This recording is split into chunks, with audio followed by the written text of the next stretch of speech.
Hi there, I'm Lillian, health and body coach from iwantmybodyback.co.uk, and this is part 2 of the video. Is your breakfast or your healthy breakfast making you bloated and overweight? In the last video I shared about how I used to eat what we called healthy breakfast, such as muesli, porridge oats, toast, marmalade, yogurt, fruit salad. All seems healthy, but left me feeling bloated and not good. So it's all about what are you eating for your breakfast and how's it leaving you feeling. I get asked all the time, Lillian, I have this for breakfast, I have that for breakfast. Is it healthy?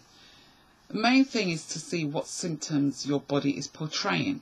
If you're struggling to lose weight, if you're feeling bloated, if your tummy is going into knots and spasms and you find it really uncomfortable soon after eating your breakfast, then something is not right. More than likely you may have an intolerance to the type of food that you're eating for breakfast. The only way to find this out is simply by eliminating those food substances for at least 2 weeks and seeing how your body responds. How does your body feel by not eating those foods? The intolerance or the irritability that you're feeling in your gut, your stomach, or the fact that you're not losing weight, it's a struggle even though you're eating healthy foods, could be an underlying cause for other diseases such as candida or leaky gut syndrome. Could also be a high level of bacteria in your gut, or you're not producing enough digestive enzymes to break down those foods so that you can absorb the nutrients into your system. So these are factors that you need to take into consideration as to whether your breakfast is healthy enough and is not leaving you feeling bloated and will help you to lose weight in the long term.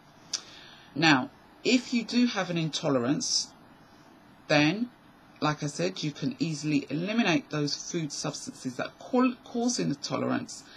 You can eliminate those for at least 2 weeks, but you can have alternate foods. Most people sort of go into panic syndrome when I mention this to them, but you can have alternate. There's lots of alternate foods that you can eat. However, as I said before, if you've got something like a leaky gut syndrome or candida, then you need to go and see a specialist to help you heal from that first. So alternate foods, if you are intolerant to the conventional wheat, gluten, sugar maybe, soya is also another culprit, in dairy, then try these alternates. These are ones that I eat and which I recommend to my clients. They may or may not suit you, but you have to check with your body to see if they do. So one alternative can be like, if you're someone who likes to eat grains such as muesli, porridge oats, you like a cereal in the morning, you might want to try something like buckwheat, millet or quinoa. Now these are natural grains which you can make into a porridge formation with an alternate milk such as almond milk if you're not allergic to nuts, or you can try goat's milk or coconut milk. They are quite friendly alternatives and alkaline as well, so give them a go and see how you go with that. Another alternative is if you're someone who likes to have toast in the mornings, so you might want to try an alternate bread such as rye bread or spelt bread. Now, these are considered to be a lot more gentler on your gut, but if you do have a true intolerance to wheat, you might still find these are irritable.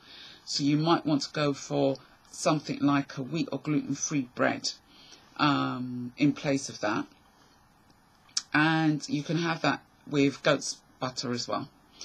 And finally, if you're someone who likes to have fruit in the morning, like a fruit salad with some yogurt, you might want to try having your fruit in what I call the family groups. Try not to mix your fruit because this is a fine recipe for wind and bloating. Okay, that's what I found, and I know other experts say a similar thing as well. So you want to keep your fruit in a family group. So for example, we call it the orchard group, such as your apples and your pears. Okay, your berry group would be something like raspberries, blueberries, grapes, etc. Another group would be like your tropics, so something like your mangoes, your pawpaw, papaya, or pineapple. An alternative to conventional yogurt could be something like coconut yogurt, goat's yogurt, or sheep's yogurt.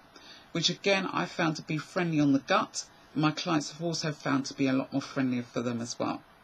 So give the alternatives a try, see how your body responds to them, okay? And then if they work much better for you, stick with those. And then forget the other conventional healthy foods, okay, which are not good for you or not, making you feel any better after you've eaten them. So give that a try and let me know how you get on.